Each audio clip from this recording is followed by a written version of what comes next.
The war in the Mediterranean raged for almost 4 years. There were the initial British triumphs in Italian Somaliland. In the combat in North Africa, the Desert Rats and the Africa Corps chased each other back and forth. The campaign in the Mediterranean finally ended in northern Italy. This long and bitter combat is less remembered now than the Eastern and Western fronts in Europe. The Allied powers in the Mediterranean first ignored the lessons of air power, then used them brilliantly for a brief period. Those lessons were then forgotten before being finally revived, improved upon, and made standard. It is difficult to understand how the Western powers could have observed the brilliant success of the German Army and Luftwaffe in combined operations and not attempt to emulate it.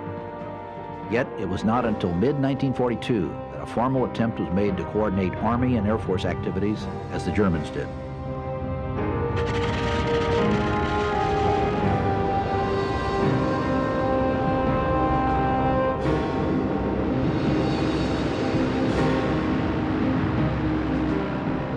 The importance of the Mediterranean area was evident to the leaders of all warring nations.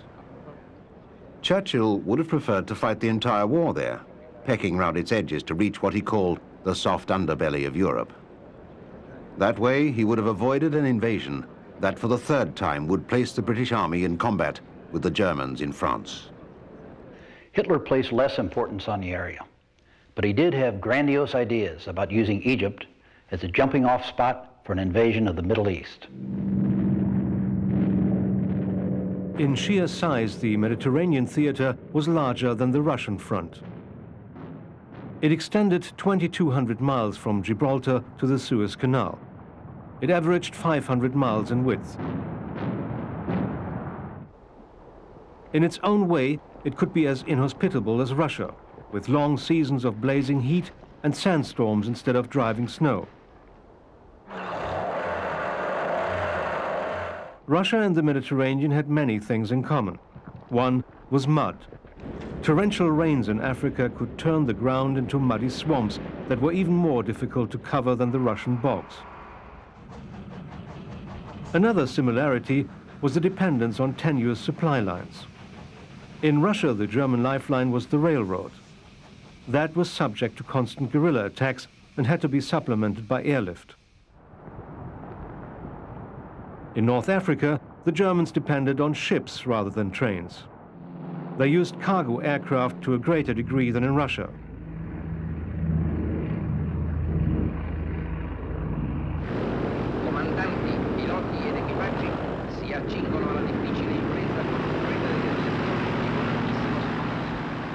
Air combat in the Mediterranean was initiated by the Italians.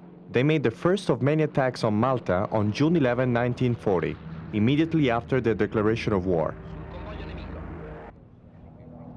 Before the war, Mussolini had used the Italian Air Force, the Regia Aeronautica, as a fascist showpiece. In the late 20s and early 30s, his backing enabled Italian flyers to set many records. In 1933, the brilliant airman General Italo Balbo led a flight of Savoia Marchetti flying boats from Ortebello in Italy to Chicago.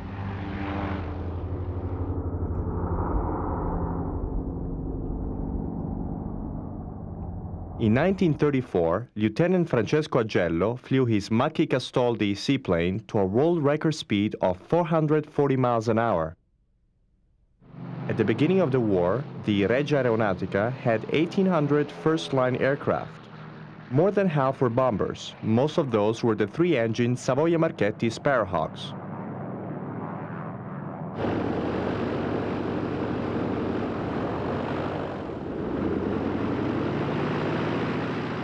The Sparrowhawk's performance compared well with the German Heinkel HE-111 or the British Bristol Blenheim. It had a top speed of 270 miles an hour. It could cover 1,242 miles with a 2,755-pound bomb load.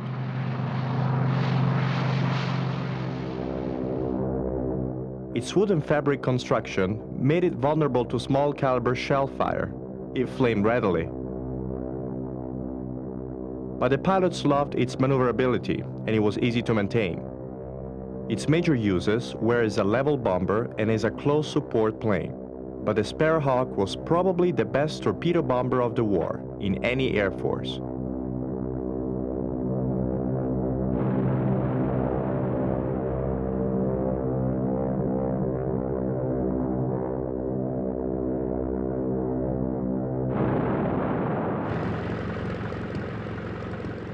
The Italian Air Force entered the war with obsolete fighters. Most of them were the elegant Fiat CR-42 Falco. They were the last biplane fighter manufactured by any of the nations involved in World War II. The biplane configuration lent itself to the natural talents of the Italian flyers, who excelled in aerobatics.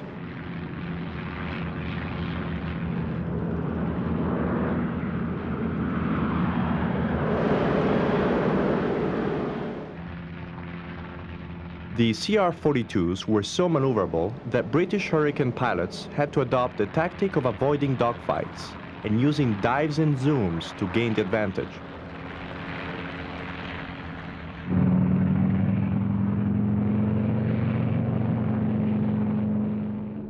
The early Italian monoplane fighters, the Fiat G50 Freccia and the Macchi Castoldi Saetta, were delightful to fly, but they did not have the maneuverability of the CR-42s or the speed of the British fighters.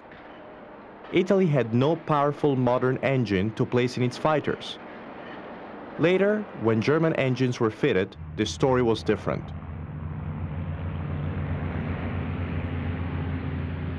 The sleek Macchi Castoldi Folgore would easily dominate the P-40s and Hurricanes in Africa.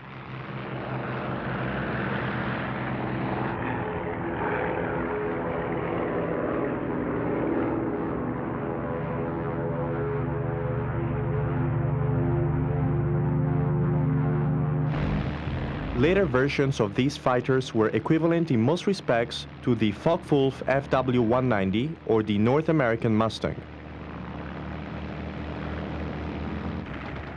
All Italian fighters were handicapped by lack of firepower. The few guns they had were of inferior performance.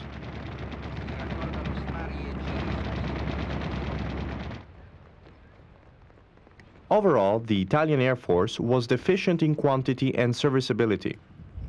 Only 1,500 of the Centauro and Folgore fighters would be delivered before Italy's capitulation in 1943. Serviceability levels often fell to as low as 30%. One of the problems was that the Italian fighter designs were too elegant for the tough North African theater. If the British Hurricane was a Ford, the Macchi Castoldi Folgore was a Ferrari.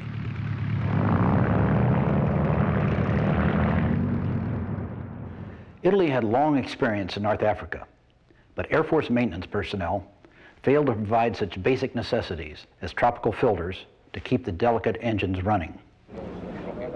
The Italian Air Force had brave, capable leaders at the squadron level and below, but it suffered from corrupt incompetence at the top. One Italian general said he enjoyed military life because of its comfortable pay and the assurance of excellent pasta daily.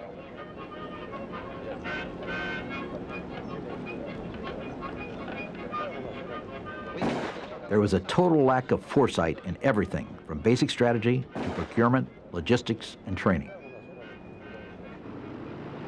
But courage in the cockpit was not lacking. The Italian pilots flew hard and well under difficult circumstances. They distinguished themselves in difficult battles in Africa, the Balkans, Russia, and even their homeland. One of the most highly regarded Regia Aeronautica heroes was Major Carlo Emanuele Buscaglia. He flew SM-79 torpedo planes with great elan. The Regia Aeronautica was reluctant to glorify individuals. It appears that Major Adriano Visconti and Captain Franco Lucchini were the leading aces, each with 26 victories. Despite a shortage of leaders and equipment, the Italian Air Force fought bravely, sometimes alone, sometimes with the Luftwaffe. Its first campaign was an assault on a tough little island in the Mediterranean. the island of Malta, which was vital British territory.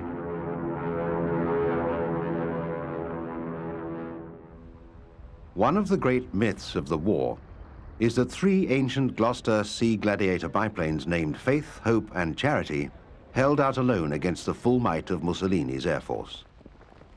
The story is almost true. In fact, there were 18 Sea Gladiators in storage on Malta. 6 were already assembled and the remainder were used for spare parts in the battle.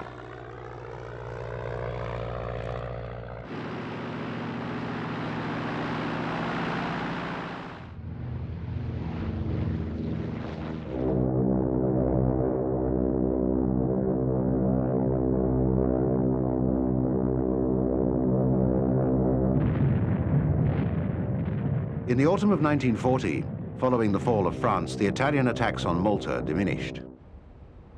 The air officer commanding in Malta, Air Vice Marshal Hugh P. Lloyd, was determined to turn Malta into an offensive base. Lloyd reinforced Malta with Hawker Hurricanes and Fairey Fulmars. The Fulmar was a development of this aircraft, the unsuccessful Fairey battle.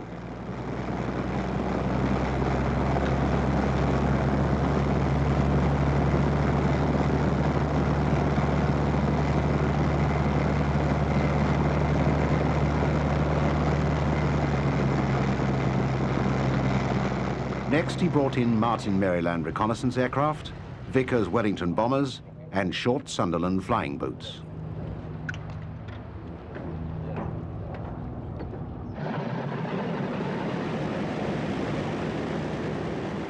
Malta was transformed into a formidable threat.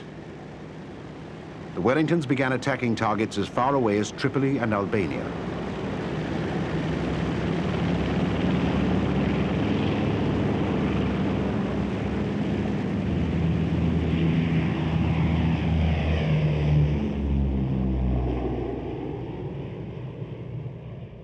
The importance of the role of the Martin Maryland's reconnaissance was highlighted on November the 10th, 1940.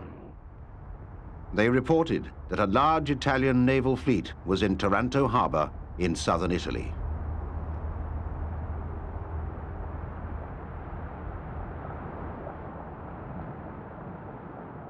Fleet Air-Arm Fairey Swordfish torpedo aircraft took off from the carrier Illustrious on a successful raid against the fleet.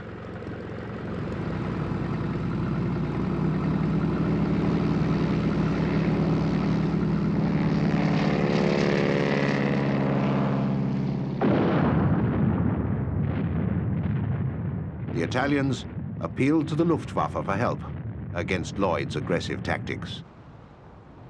The veteran Fliegerkorps 10, the most experienced anti-shipping unit in the world, was sent to Sicily. It arrived in January 1941. Its task was to neutralize Malta as a base for British naval and air forces. Then it was to interfere with British supply routes. Its third task was to support German operations in North Africa. Malta was totally dependent on Great Britain for supplies. Convoys had to run a 600-mile gauntlet at risk of attack by aircraft, U-boats, or motor torpedo boats. Fliegerkorps 10 began its onslaught with an attack on Force H, a huge British convoy that included the aircraft carrier Illustrious. German Stukas slammed bombs into the deck of the Illustrious, but it managed to limp into the Grand Harbor at Malta. It was the beginning of what was known as the Illustrious Blitz.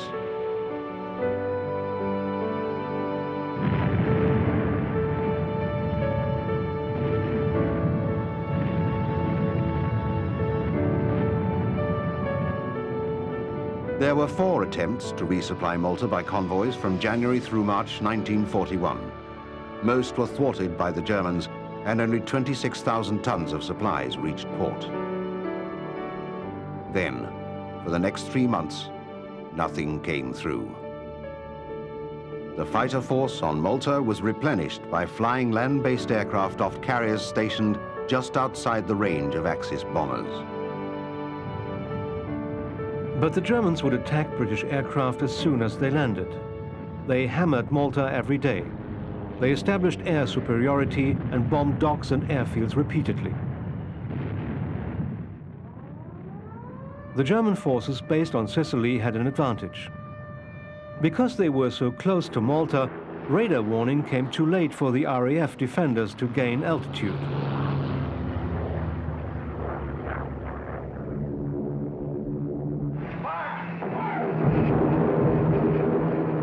Surprisingly, the German bombing attacks caused relatively few casualties, but they achieved what the Germans set out to accomplish, the suppression of attacks on Axis shipping.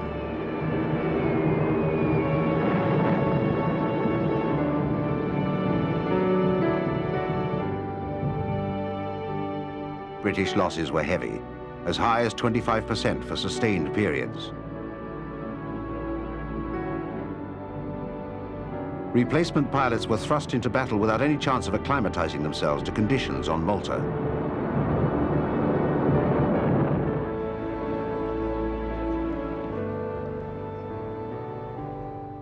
In April 1941, the German units began to withdraw. They had to prepare for Hitler's invasion of the Soviet Union. The Italian Air Force took over the attacks on Malta. Their level of intensity was lower. The greatest opportunity for an invasion was gone. In the fall of 1941, the Germans faced a crisis in supplying Rommel's troops in North Africa. In October, 63% of all cargoes dispatched to North Africa was sunk. The Germans decided to gain air and sea supremacy between southern Italy and Africa. Field Marshal Kesselring assumed command of all German Air Force units in the Mediterranean. Kesselring's Luftflotte II was brought from the Russian front, weakening the Luftwaffe's attack on Moscow. Kesselring's assault began in late December and lasted through May. Sorties, sometimes approaching 5,000 per month, suppressed British attacks on Axis shipping. German supplies were now able to reach North Africa, building up for what was to be an ever-changing war. The vast North African desert has been described as a tactician's paradise and a quartermaster's hell. The open, flat terrain lent itself to engagements much like great naval battles.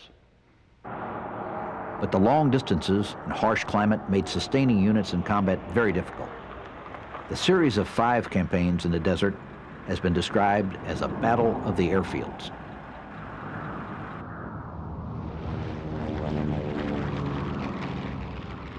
The air power of each advancing army diminished as it had to use unprepared airfields. But the retreating army gained strength as it fell back on prepared airfields.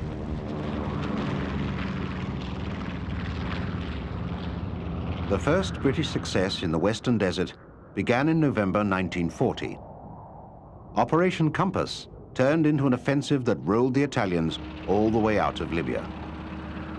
The RAF only had a ragtag collection of aircraft, but its aggressive tactics quickly established air superiority over the Italian Air Force. The British Western Desert Force defeated the last of the Italian army at the Battle of Beda Fom on February the 6th, 1941. In the campaign, the British pushed on almost to Tripoli. They captured 130,000 prisoners and virtually all of the Italian armor and artillery. The Italian Air Force lost 58 aircraft in combat and hundreds more on the ground. The British did not press on the few extra miles to Tripoli. It was a grave error. Hitler now sent General Erwin Rommel to command what would soon become famous as the Deutsches Afrika Korps. 2 small-scale divisions, the 5th Light and the 15th Panzer, arrived in Tripoli in March. The Afrika Korps benefited from the heavy raids being carried out on Malta. It was able to gather enough supplies for the first of Rommel's remarkable counter-offensives, which began on March 31st, 1941. Rommel had to conduct his first campaign with almost no air support at all. All of the Axis airfields were so muddy that they were unserviceable. But Rommel's Air Command Africa faced an RAF which was equally weak. The RAF had 4 squadrons in Africa, 1 of Lysanders, 1 of Blenheim 4s, and 2 of Hurricanes.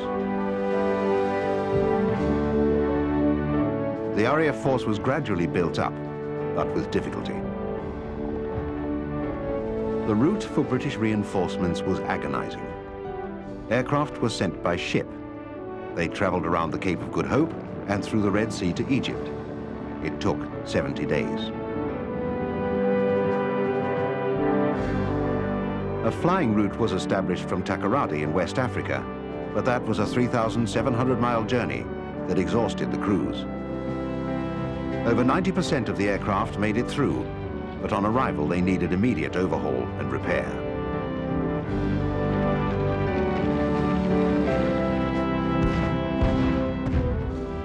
A curious war within a war developed. The Royal Air Force managed to retain air superiority and launch many missions during Rommel's offensive.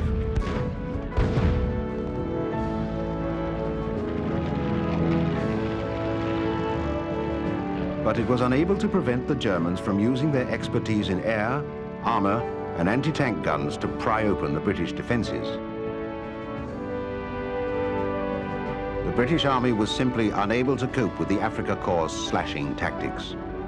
It fell to the RAF to prevent the situation from turning into a complete rout. Air Chief Marshal Arthur W. Tedder was appointed Air Officer Commander-in-Chief, Middle East, on May the 5th, 1941. At that stage, he lacked the most important commodity in British service, the confidence of Winston Churchill. Churchill feared that a Russian collapse would free scores of German divisions for Africa. He wanted an offensive as soon as possible to drive Rommel back and preempt the Afrika Korps' next drive. Both sides built up supplies slowly. Rommel's were interrupted by air activity from Malta, and those of the British 8th Army by the long distances involved. Great Britain struck first. Operation Crusader was launched on November the 18th, 1941. Britain had overwhelming superiority on the ground and in the air. The British took advantage of the bad weather, which was immobilizing the Luftwaffe on its poorly prepared forward bases. Within 3 days, complete air superiority had been established.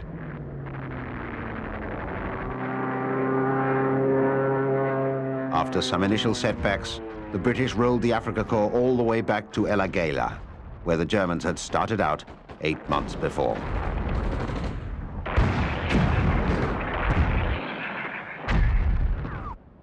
Meanwhile, the renewed German assault on Malta opened Rommel's supply lines. He made the best use of a minimum resupply of tanks. On January 21st, 1942, he bounced back at the British. He destroyed the strung-out, fuel-short British Army units and recaptured much of the territory he had just lost. RAF Hurricanes used as fighter bombers saved the day. Fighter bombers were faster than their light bomber counterparts.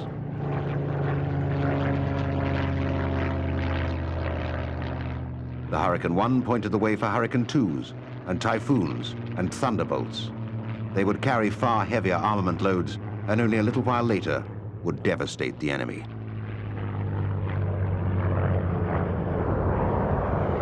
After Rommel's first thrust, he halted to build up his forces.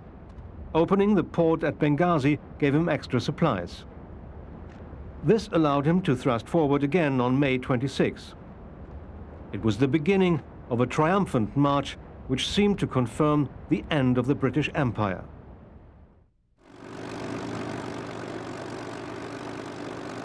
Between February and May 1942, the Western Desert Air Force flew 14,000 sorties against Rommel's forces. The aircraft were obsolete Blenheim light bombers, American P-40 Tomahawks, and Hurricane 1s. 300 aircraft were lost.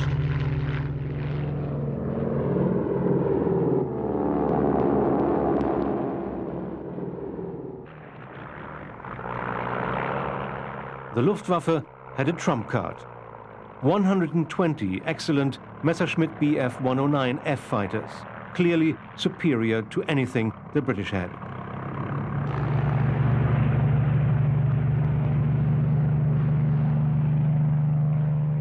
Overhead, the British Desert Air Force battled it out with the Luftwaffe. The DAF had a slight edge in numbers. 600 aircraft against the 530 of the combined German-Italian force. The British had greater strength on the ground, but its efforts were badly coordinated. Rommel was able to move forward. He captured Tobruk on June 21, 1942, after a two-day assault. Here the Stukas were again at their most formidable. They destroyed British strong points with incredible accuracy.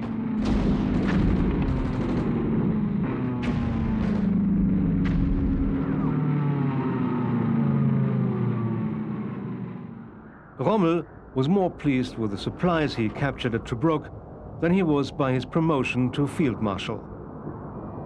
For the British, this defeat was a disaster second only to the loss of Singapore to the Japanese. It caused Churchill deep anguish. It raised questions about the fighting worth of the British Army. But there was also a cost to the Germans. Hitler decided that since Tobruk had been captured, there was no reason to attempt to take Malta. The idea of a seaborne assault on the island had always worried him, and he was glad to have an excuse not to undertake it. Malta would survive to rebuild itself. It would choke off the Axis air and sea supply routes and become the instrument of Germany's ultimate defeat in Africa.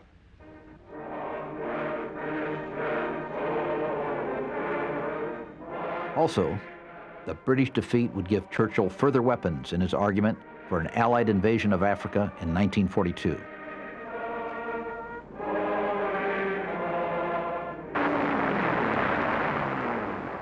The nearly exhausted Afrika Korps won another great victory over the British at Mersa Matruh on June 27-28.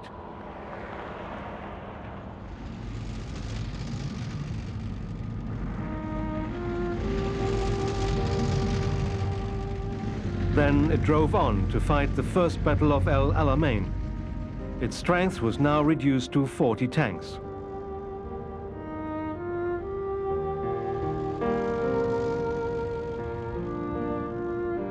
The Luftwaffe was decimated by attrition, the sheer wear and tear of intensive desert service, and a shortage of fuel.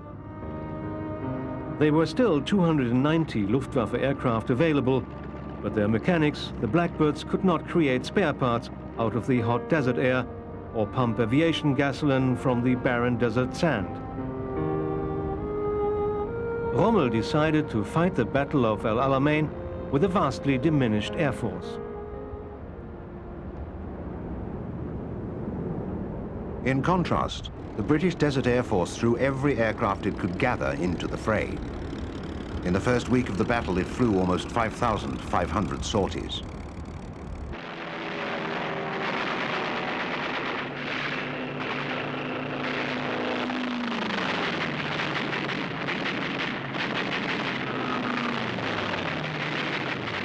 Rommel was capable of combating superior numbers of tanks on the ground, but his armor melted away in the air assault. He was forced on the defensive. He was hundreds of miles from his supply depots, and his enemy was growing stronger every day.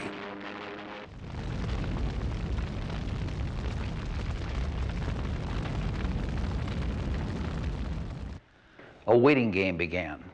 It served the British better than the Germans. The Nazi High Command was locked in a great battle on the Eastern Front against 360 Soviet divisions. It saw the British 8th Army in Africa as small potatoes. But the British attitude was different. Africa was the only place where British soldiers were fighting the Germans. Churchill considered the African theater to be critical to the outcome of the war. Churchill appointed General Sir Harold Alexander as general officer in command. The 8th Army also received a new commander, Lieutenant General Sir Bernard Montgomery. Montgomery was egotistic and irascible, but he professed regard for air power. He said his first priority was cooperation with the Desert Air Force. He said, there are not two plans, Army and Air, but one plan, Army-Air. Unfortunately, when victory came, Montgomery would claim it as the Army's alone.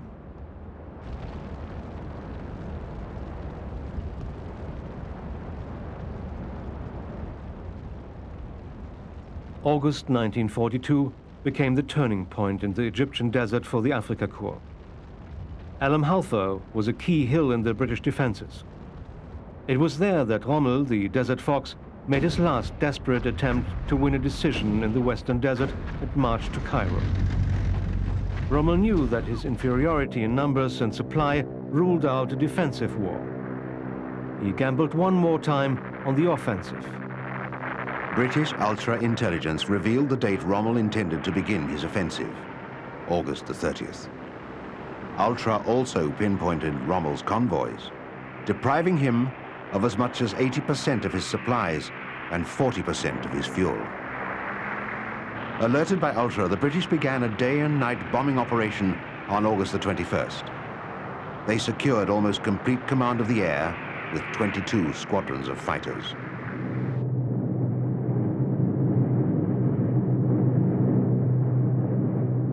By September the 2nd, the Desert Air Force had dropped more than 100 tons of bombs against tanks, trucks, and encampments.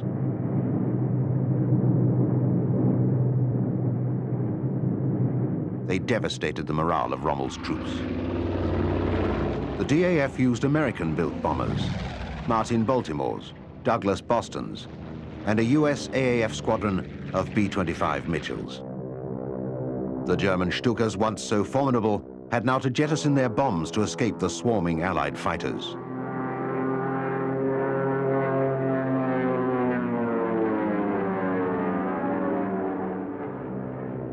In the meantime, Montgomery kept his army entirely on the defensive.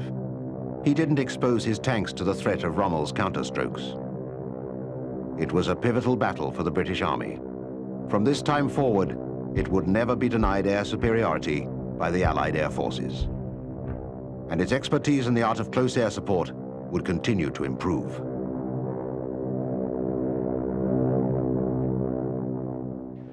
The battle for Alam Halfa was immensely significant for the air war. It painted in bold strokes what was in store for Germany. It made an indelible impression on Rommel. When he was later given a command in France to resist the coming invasion, Rommel based all his strategy on the assumption of overwhelming Allied air power. Rommel had shot his bolt. He could now only withdraw, and Hitler forbade him to do it. He faced a second battle at El Alamein. Montgomery, with precision and a caution that would become legendary, built up massive amounts of artillery, tanks, and an overwhelming superiority in air power.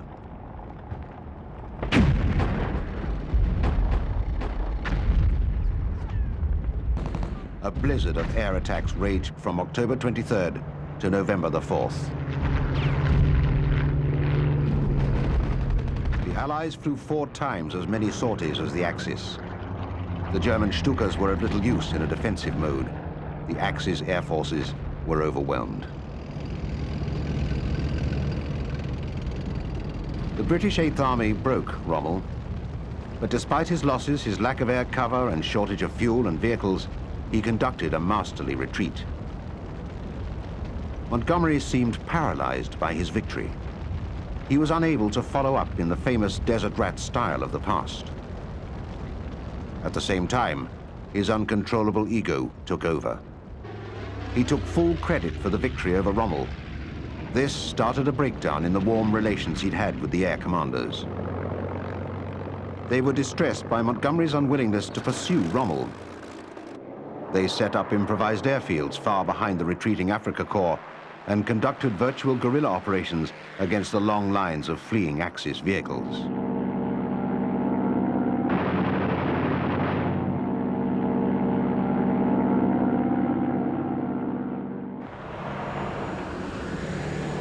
The Afrika Korps made it back to Tripoli, from where Rommel had started twice before. Its next battle would be to resist Operation Torch, the Allied invasion of North Africa. United States military officers believed that the main thrust of both air and ground effort should be against Europe. But President Roosevelt and Winston Churchill wanted to get American troops into combat as soon as possible. They prevailed. On November 8, 1942, what was at the time the biggest invasion operation in history took place. 102 ships, sailing from the United States, landed on the coast of Morocco. A center task force of American troops and British naval forces landed near Oran. An eastern task force landed near Algiers.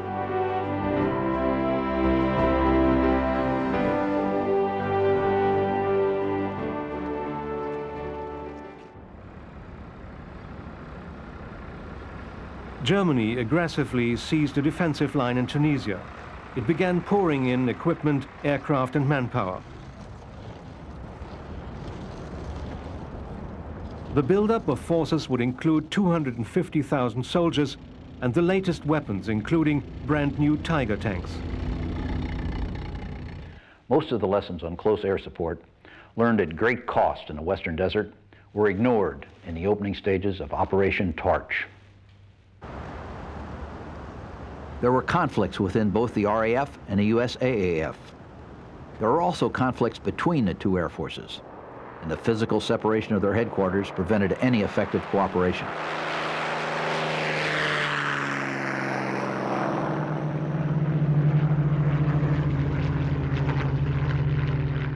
The Germans took full advantage of the lack of coordination between Allied air and ground forces. After months of being hounded by the Desert Air Force, the Luftwaffe now ruled the skies over Tunisia.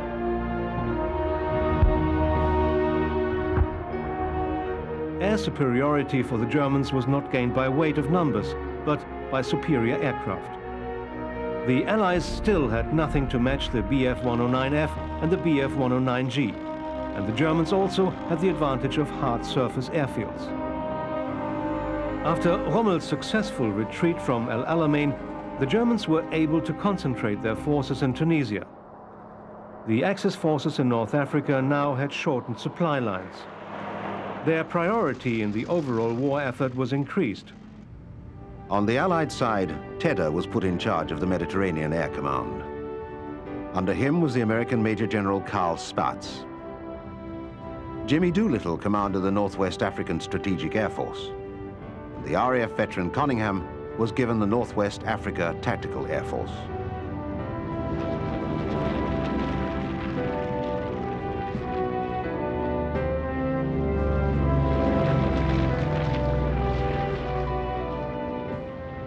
Cooperation between the British and American officers was splendid.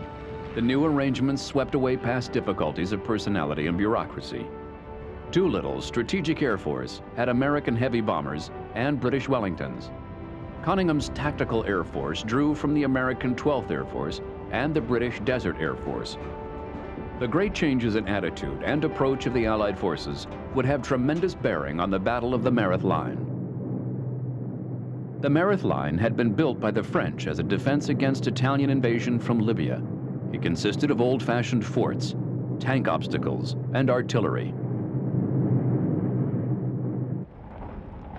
The Allied air forces heavily outnumbered the Axis forces. Important new aircraft had been added to the inventory. Spitfires were now available to combat the Messerschmitts. The Hurricane 2D made its appearance. Two 40mm cannon under the wings reduced its speed, but made it deadly against tanks. At a time when the German Air Transport Force was being throttled into extinction, the Allied airlift capability was coming into its own. It would increase on a scale unimagined by any Air Force or Army commander. The Desert Air Force won the Battle of the Mareth Line with a furious assault that began with level bombing attacks that kept enemy troops in their positions.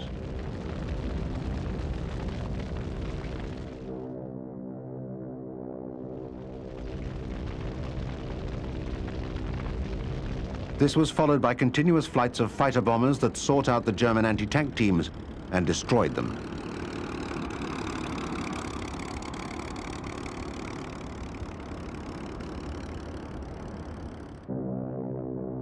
In just over 2 hours, 412 sorties by the Desert Air Force cracked open the Mareth Line so that tanks could push through without difficulty.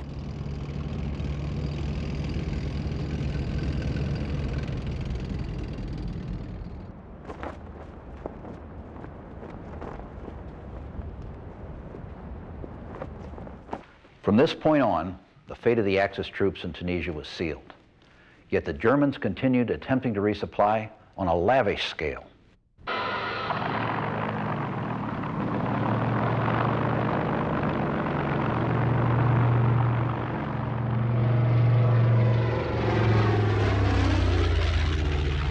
But Allied bombers virtually sealed off Tunisian ports and picked off individual ships trying to sneak in.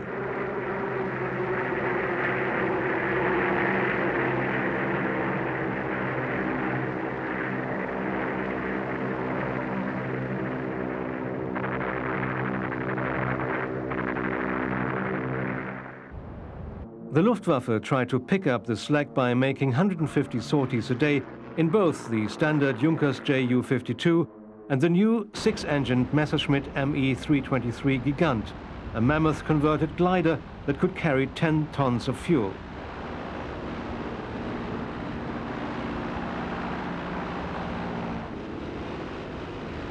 The Gigant was originally designed as a transport to support Hitler's Blitzkrieg, lightning war. But in the Mediterranean, it would be at the mercy of the Allies.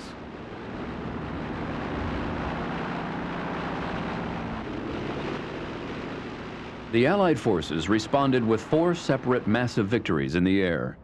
On 2 days, early in April, P-38s shot down more than 60 German planes. Some were transports, and some were escorting convoys.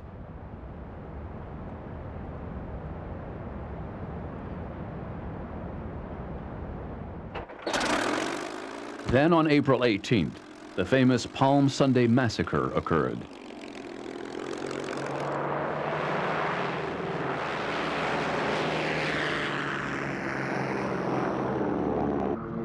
Three squadrons of P-40s, with British Spitfires flying top cover, intercepted a huge formation of more than 100 Ju-52s. They were escorted by Bf-109s, 110s, and Macchi-Custodie Folgeres.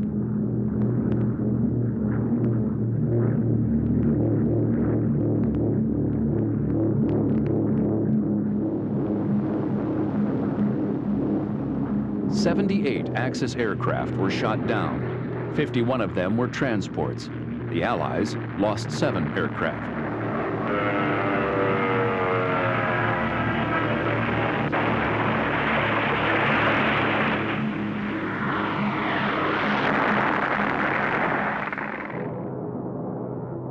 On April 22nd, a formation of 21 fuel-carrying Messerschmitt Gigants were caught over the Gulf of Tunis by Allied fighters. They were completely destroyed. The huge aircraft blew up in spectacular fashion.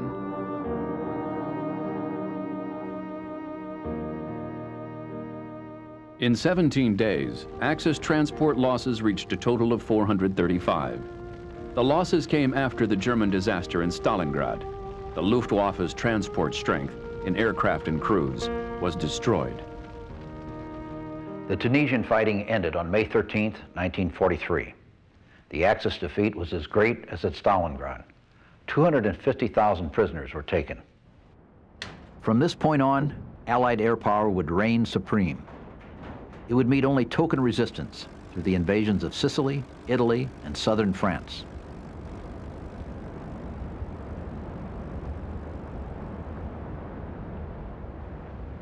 The German infantryman, considered even by his enemies to be the best in the world, soon learned to fight hard defensive battles without air cover.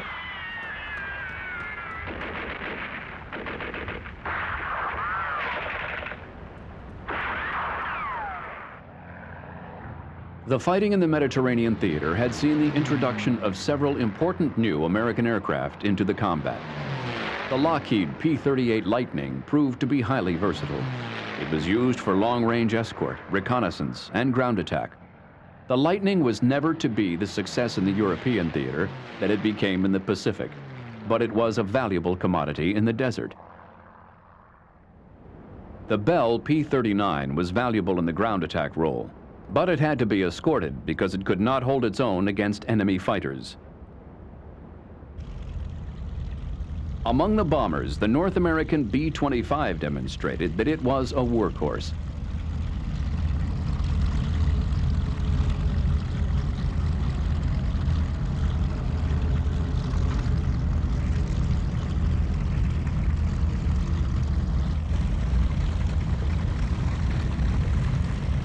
Martin B-26 Marauder overcame its original notoriety as a crew killer. It was to become one of the most highly respected bombers of the war.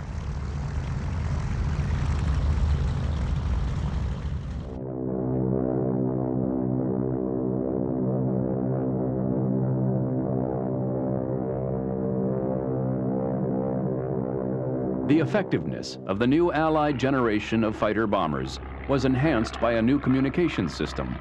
This would later become known as FACS, Forward Air Controllers. Experienced observers, first on the ground and later flying in grasshoppers, small aircraft like the Piper Cub and the Auster, began picking up targets and marking them with smoke from rockets. The campaign in the Mediterranean had been bitterly opposed by many of the Allied generals, but it actually proved to be the best possible school for warfare. The United States Army Air Forces learned the demanding science of air-ground cooperation at relatively low cost. They would apply it well in the invasion of Europe.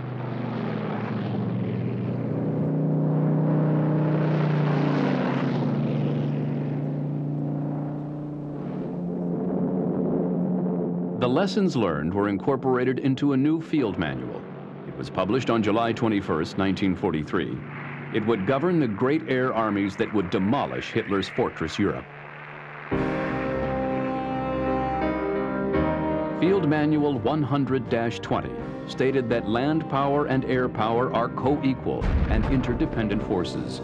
Neither is an auxiliary of the other. The manual further emphasized that the gaining of air superiority is the first requirement for the success of any major land operation. Finally, it dictated that control of available air power must be centralized and command must be exercised through the Air Force commander if this inherent flexibility and ability to deliver a decisive blow are to be fully exploited.